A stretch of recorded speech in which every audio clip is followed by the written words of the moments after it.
Iran, Israel, Lebanon, America എന്നീ രാജ്യങ്ങൾ ഉൾപ്പെട്ട പശ്ചിമേഷ്യൻ യുദ്ധ സാഹചര്യത്തിലെ ഇന്നത്തെ പ്രധാന വിവരങ്ങൾ താഴെ നൽകുന്നു. ഏപ്രിൽ 2026-21 ഇറാൻ അമേരിക്കൻ ചർച്ചകൾ. അമേരിക്കയും ഇറാനും തമ്മിലുള്ള രണ്ടാം ഘട്ട സമാധാന ചർച്ചകൾ ഇന്ന് പാകിസ്ഥാനിലെ ഇസ്ലാമാബാദിൽ നടക്കുകയാണ്. US vice president JD Vance ഉൾപ്പെടെയുള്ള ഉന്നതതല സംഘം ചർച്ചകളിൽ പങ്കെടുക്കുന്നുണ്ടെങ്കിലും ഭീഷണികൾക്ക് വഴങ്ങി ചർച്ചയ്ക്കില്ലെന്ന നിലപാടിലാണ് ഇറാൻ. ഇറാനും ഇസ്രായേലും തമ്മിലുള്ള 14 ദിവസത്തെ വെടിനിർത്തൽ ഏപ്രിൽ 22 അവസാനിക്കും. ഇത് പുതുക്കുന്ന കാര്യത്തിൽ അനിശ്ചിതത്വം നിലനിൽക്കുന്നു.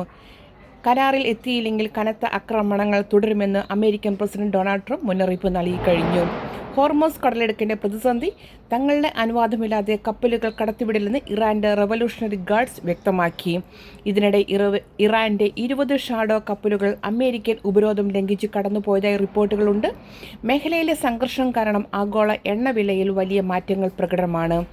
ലെബനിലെ സാഹചര്യങ്ങൾ പരിശോധിക്കുകയാണെങ്കിൽ ഇസ്രായേലും ഹിസ്ബുള്ളയും തമ്മിലുള്ള വെടിനിർത്തൽ നിലവിലുണ്ടെങ്കിലും തെക്കൻ ലെബനിൽ ഇസ്രായേൽ ഡ്രോൺ ആക്രമണങ്ങൾ റിപ്പോർട്ട് ചെയ്തിട്ടുണ്ട്. ഹിസ്ബുള്ള വെടിനിർത്തൽ ലംഘിച്ചതിനാലാണ് ആക്രമണം നടത്തിയതെന്നാണ് ഇസ്രായേൽ സൈന്യത്തിൻ്റെ വാദം. ലെബനൻ പ്രസിഡന്റ് ജോസഫ് ഔൺ സമാധാന ചർച്ചകളിലൂടെ രാജ്യം രക്ഷിക്കാനുള്ള ശ്രമത്തിലാണ്. യുദ്ധത്തിൻ്റെ ആഘാതം നോക്കുകയാണെങ്കിൽ ഫെബ്രുവരിയിൽ ആരംഭിച്ച ഈ കനത്ത യുദ്ധത്തിൽ ഇറാനിൽ 3375 പേരും ലെബനിൽ 2290 പേരും കൊല്ലപ്പെട്ടതായാണ് കണക്കുകൾ.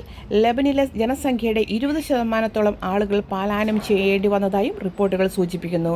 വാർത്തകളും വിശേഷങ്ങളും കൂടുതൽ അറിയുവാനായി RJBC ന്യൂസ് ഫോളോ ചെയ്യുക. താങ്ക്